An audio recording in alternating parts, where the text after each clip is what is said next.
Okay, so I'm gonna start by separating my mane. Princess Paris is going to be our model today. Princess Paris is super dirty and super hairy, but her mane is a pretty appropriate length. Paris, move your ear. 100% should be wet. 100% should be wet, always, all the time.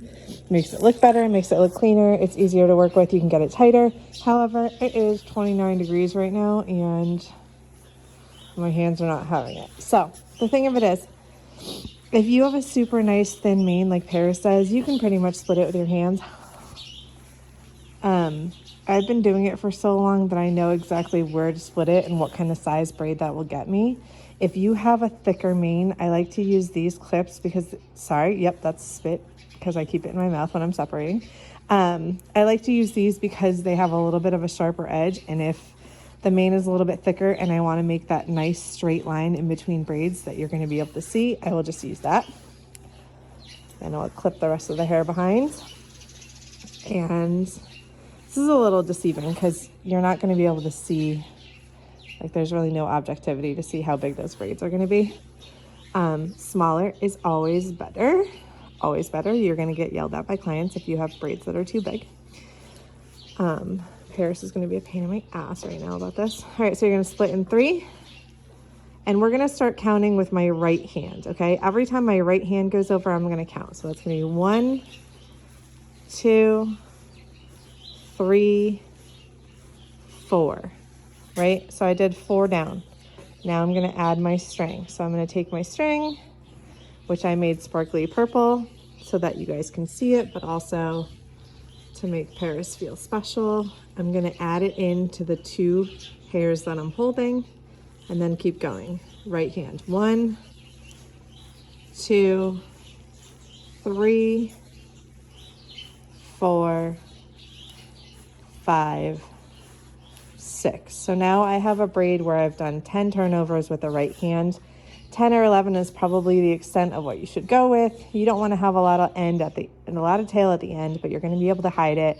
If you have too much tail at the end, that means that the mane was too long to begin with. Again, clients are going to yell at you if your braids are too long. They want to be little button braids. So then we're going to take this piece, right? Notice how I've separated this piece from any hair, so it's only string. I'm going to throw it over the top like that. If Paris would stop moving, then you're going to be able to see it. I am going to put it over the top, lay it over the top like that. I'm going to reach under and grab it, and I'm going to stick this end through that hole and pull it tight.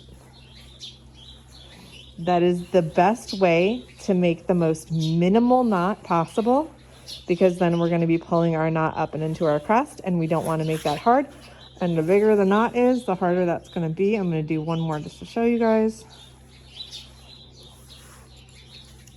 Again, this should all be wet. So now I'm going to split it into 3. You want to make sure your sections are as even as possible. Otherwise, you're going to have one that's bigger and it's going to be annoying and not look good. 1, 2, 3, 4. And the reason you want to braid down a little bit before you add your string is because you don't want to see your string in the braid. You're going to see your string in a really nice straight line across the braid, but you don't want to see it braided in. 1, 2, 3, 4, 5. I'm going to do one little fake extra because my string didn't end up on the side that I wanted it to.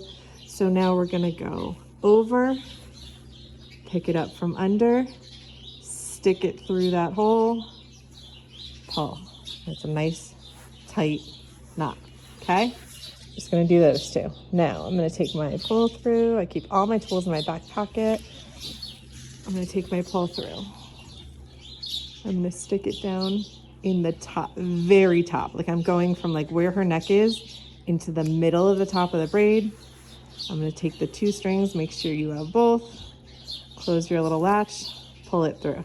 Notice how I didn't pull the braid through. I just made sure I had both of my strings pulled through. I'm going to do the same thing on the second braid. Only the strings, and then I'm going to leave it there for a minute. Before I tie up, I'm going to set it up. So what I'm gonna do is in my hand, I'm gonna take the tails, her ears in the way. I'm gonna take the tails and I'm gonna hold them down like that. Then I'm gonna take it and I'm gonna pull until I feel, that's a very, very light pop right there. I'm gonna feel my knot pop into her crest, right? Now you still have ends that are hanging out down there. We're then going to, what you wanna make sure is that that pop, that knot, is not showing in the top. If you pull it through and the knot is showing like that, 100% if your rider touches the braids, those ends are gonna end up popping out of the top of the braid. Obviously that's frowned upon. So I'm gonna make one knot underneath, not worrying about the ends at the moment, just making sure that's nice and tight. Then I'm gonna make one knot over the top. I'm gonna do it by looping it through twice so it holds itself. I'm gonna do it in the middle, and then I'm gonna do 2 underneath. Paris is being a pain in the ass model. 2 underneath. 1, 2. Now, if you've done it correctly, if your mane is the right length, you should have no ends right now because your ends are underneath that braid and they're all tied in and everything is secure, and you should have no flyaways, especially with the water. Same thing, I'm gonna pull the end down so it's in the middle underneath the braid. I'm gonna pull the string through until you feel that little pop into the crest, making sure that it's not popping through, but it's in the crest. And I'm gonna do, Paris, I know, I'm touching your ears, God forbid. Okay, I'm gonna do 1 underneath.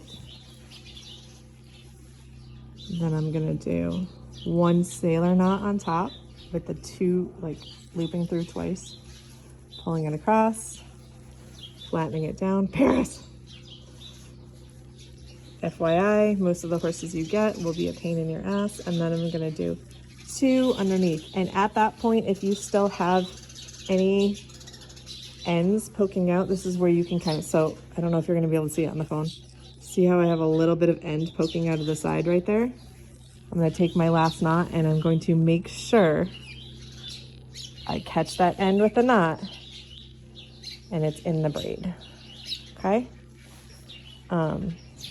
One thing I will say is if your manes are not properly cared for, like if you stumble upon a horse who is blunt cut, number 1, you're gonna have a hard time when you get to the bottom of your braid making a knot because it's just gonna come apart. And number 2, you're never gonna be able to get that blunt cut up into the crest. You will not be able to pop that knot. So that's why we make sure to take care to pull our horses' manes appropriately. 1 cut here, 1 cut there. That being said, if you have a few flyaways, like I have 1 piece of end right there, that's just gonna get cut. It is a very small piece. It's not gonna affect the integrity of the mane. We cut it so it looks nice. Other than that, we do not cut mane. I'm going to try and move to the forelock and let's see if she tolerates this. If you could even see how I have my phone like hanging around my neck with thread. It's a delicate balance here. I know, princess, you're good. Oh wow, this is clean. Yes, girl.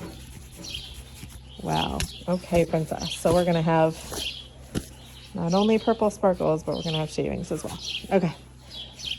Again, if you can get this a little bit wet, it's gonna help you, but some horses just don't tolerate it. I use a sponge, I don't use a spray bottle. So I'm constantly just wetting my sponge and I can just dab it on the mane or the forelock. So I'm gonna take a little bit up top. Now, obviously, in most horses, they're gonna have, you would hope that they're gonna have a pretty clean bridle path. This one is gonna have a little bit of bridle path that is braided into the forelock. As long as everything is braided in and laying down, then it's no problem. You don't wanna have any kind of bridle path sticking up.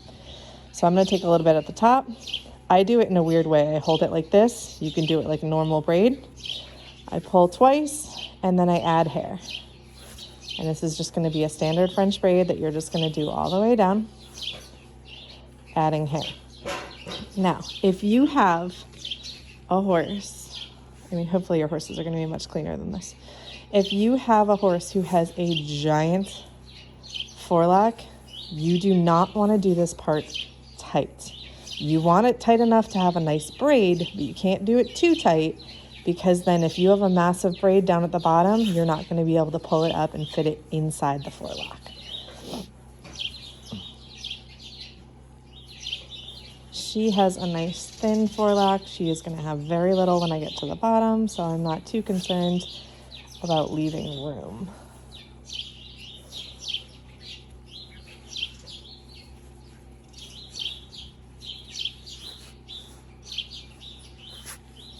Ten minutes later, you're welcome.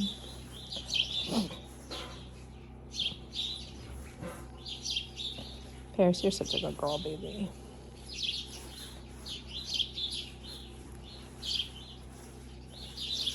Nope. Forelocks can be the toughest part on a horse that you do not know. Some of them are just such jerks about it. Some of them are genuinely scared or head shy. You got to do the best you can. I would say half and half. Some braiders, so now I'm down to the part where I'm not adding any more. I'm going to do a few and then I'm going to add my string. Some braiders do the forelock first, some braiders do the forelock after the mane. Two different schools of thought. I like to do it first. I'm not going to spend an hour on a horse that I can't finish because I can't do its forelock. But other people say don't get them worked up with the forelock first and just do the mane first and then deal with it. I don't know. There's also lots of ways of just getting it done when you have to. I'm going to take my pull through. I'm going to do it through the top. This is difficult with this pull through because it's shorter. I have a longer pull through. I usually do with forelocks. So you're going to get it to the bottom, grab only the string. You're going to have to You're going to have to kind of shove your finger up in there and grab that little clasp and close it so that it doesn't grab other hair throughout the forelock. You're going to have a little bit of, she doesn't really, but the ends that you have at the bottom, you're going to take and you're going to twirl around that string. So when you pull it to the top, it doesn't stick out. It's just stuck around that string inside the braid. Again, you're going to wait for a little bit of a pop. You do not want to see a knot at the top, but you want to make sure that the whole braid is tied in underneath. You're going to split those strings. You were going to put your pull through just a little bit further down through one side. Pull that string through. And then through the other side, pull the other string through, and then you're going to tie your knot. Sorry, I know the phone is not in the right spot, and I'm about to fall off my ladder. The reason for doing that is because if you just make one knot at the top when you pull it through, there's nothing holding it up, so it's just going to slide out. You cut your little knot, and you're golden.